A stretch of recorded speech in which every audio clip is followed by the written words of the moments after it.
प्रणाम आचार्य। सम्राट, क्या मगध विजय के पहले तुम्हारी सेना नंदीग्राम के पास ठहरी थी? हाँ आचार्य।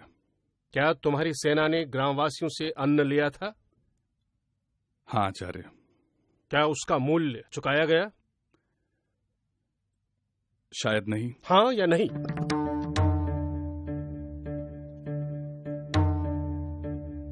नहीं आचार्य। क्या समझकर तुमने वो अन्न ग्रहण किया? दान या दक्षिणा? मैं समझा नहीं आचार्य। शारंगराव, सम्राट को दान और दक्षिणा का अर्थ समझाओ। सम्राट, दान वह मूल्य है जो सामाजिक कर्तव्य के रूप में दिया जाता है, और दक्षिणा वह मूल्य है जो किसी सेवा के बदले में दी जाती है। तुमने क्या लिया? दान या दक्षिणा? क्षमा आचार्य, मैं उस अन्न का मूल्य चुका दूंगा। ध्यान रहे चंद्रगुप्त, हर वस्तु का मूल्य है, हर सेवा का मूल्य है, और जिसका भी मूल्य है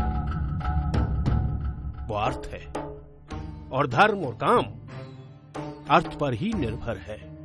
इसलिए अर्थ व्यवहार धर्मपूर्वक हो।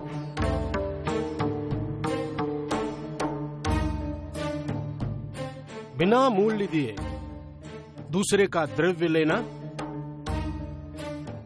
दूसरे के द्रव्य का अपहरण है, और दूसरे के द्रव्य का अपहरण अपने द्रव्य का नाश है। सम्राट, अन्न और प्रजा ही तुम्हारा धन है,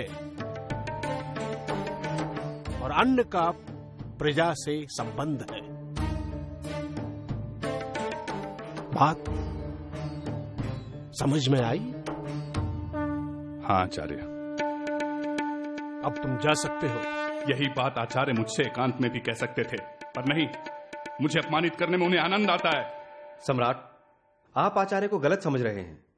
ये तो उनका आपके प्रति स्नेह है। थक गया हूं स्नेह के इस बंधन से मैं। सम्राट की जय हो। समाहर्ता आपसे तुरंत मिलना चाहते हैं। अब इस समय समाहर्ता को क्या काम आ पड़ा? भीतर भेज दो उन्हें। मगध सम्राट की जय हो। सम्राट, बात ही कुछ ऐसी है कि मुझे इस समय यहां आना पड़ा। कहो। सम्राट, श्रेष्ठी सुदत्त और दूसरे कई श्रेष्ठियों को न्यायालय के आदेश पर चुंगी घर के सामने धूप में खड़ा कर दिया गया है। उनका अपराध क्या है? कर चुराने की कोशिश।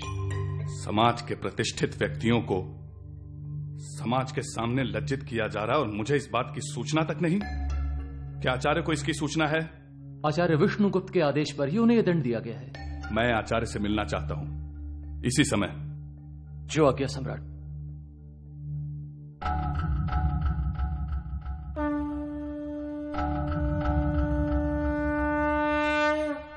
आयुष्मान भव।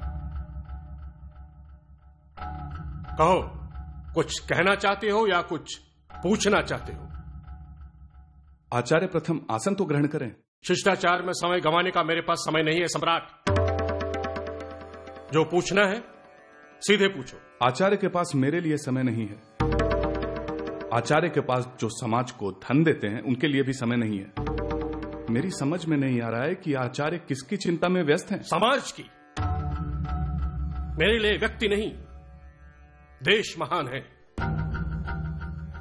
मेरी निष्ठा न चंद्रगुप्त में है न चंद्रगुप्त के साम्राज्य में। मेरी निष्ठा समाज के उत्कर्ष में है। मैं उसी के बारे में सोचता हूं चंद्रगुप्त।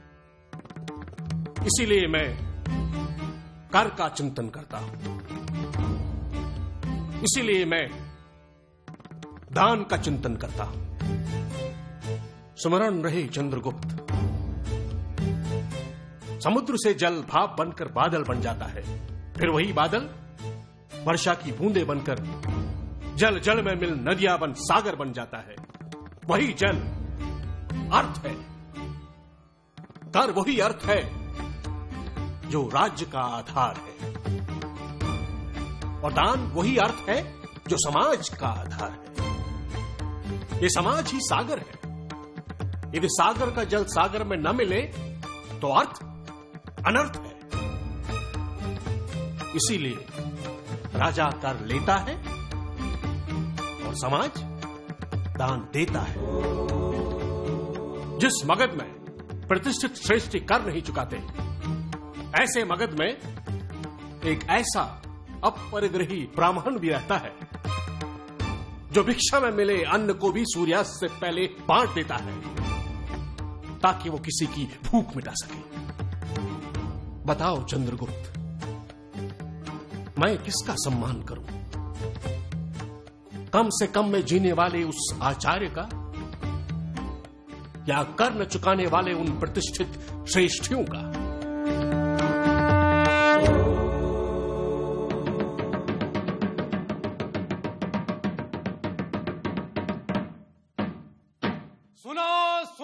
सुनो, पाटलिपुत्र की जनता सुनो, मगध साम्राज्य में चारों ओर शांति स्थापित हो चुकी है।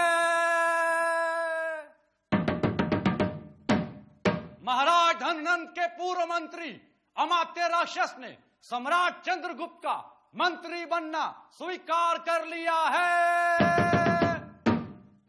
अक्षय तृतीया के दिन अमात्य राक्षस की उपस्थिति में सम्राट चंद्रगुप्त का राज्याभिषेक होगा।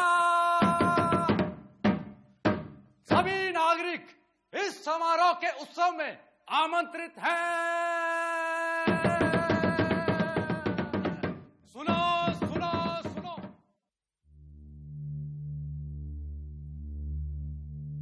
ऐसे साम्राज्य का सम्राट होने का क्या लाभ, जहां मैं हर दिन एक कठपुतली की तरह नचाया जाऊं।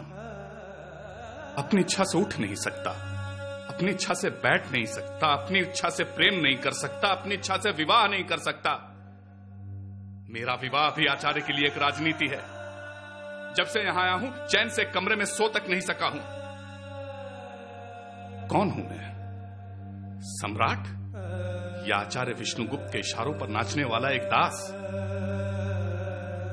नहीं बनना मुझे सम्राट, नहीं चाहिए मुझे यह साम्राज्य, नहीं होगा यह राज्याभिषेक। समाहर्ता। सम्राट, रोक दो ये राज्याभिषेक। ये क्या सुन रहा हूं मैं चंद्रगुप्त?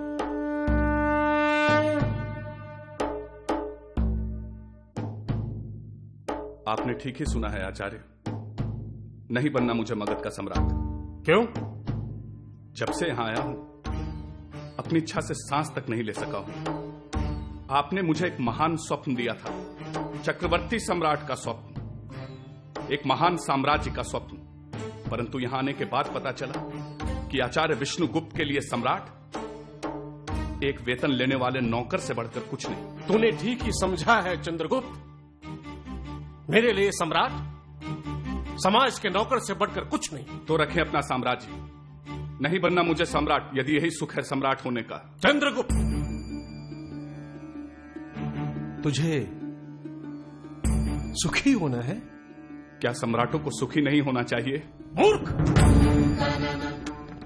जब तक तेरे साम्राज्य में एक भी व्यक्ति भूखा है तो क्या तू सुखी हो पाएगा? सुख शिक्षक और सम्राटों के भाग्य में नहीं होता। भूल गया तू चंद्रगुप्त, मैंने तुझे साम्राज्य देने का वचन दिया था, सुख देने का नहीं। भूल गया तू कि प्रजा के हित में ही राजा का हित है। भूल गया तू कि प्रजा के सुख में ही राजा का सुख है। सुख चाहता है तो पहले अपनी प्रजा को सुखी बना। तूने साम्राज्य अर्जित किया है, सुख अर्जित करने का मार्ग भी तेरे लिए खुला है। स्वस्ति न इंद्रो वृतश्रवाः स्वस्ति नः पूषा विश्ववेदाः स्वस्ति नस्तार्क्ष्यो अरिष्टनेमिः स्वस्ति नो बृहस्पतिर्दधातु। चंद्रगुप्त, ये राष्ट्र तुम्हें सौंपा जाता है। तुम इसके संचालक, नियामक और उत्तरदायित्व के दृढ़ वाहन करता हो। ये राज्य तुम्हें कृषि के कल्याण, संपन्नता और प्रजा के पोषण के लिए दिया जाता है।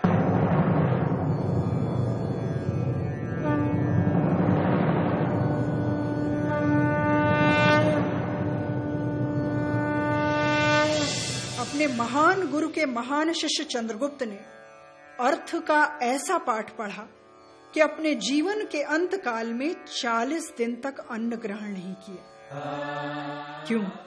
क्योंकि अपने जीवन के अंत समय में चंद्रगुप्त के राज्य में भीषण अकाल के कारण लोगों के पास अन्न नहीं था। महान गुरु, महान शिष्य, महान आदर्श। अपने महान शिष्य के लिए महान गुरु ने कौटिल्य के नाम से अर्थशास्त्र नामक ग्रंथ की रचना की। रसिकों, अर्थ और सुख जीवन की आवश्यकताएं हैं, किंतु गलत रास्तों से अर्जित अर्थ अनर्थ है। सही रास्तों से अर्जित अर्थ ही आपको सुख की ओर ले जाता है। इसीलिए 33वां प्रश्नोपनिषद में पहले शुद्ध बुद्धि और बाद में धन की कामना की है। कारण स्पष्ट है, धर्म है तो अर्थ है, अधर्म है तो अनर्थ है।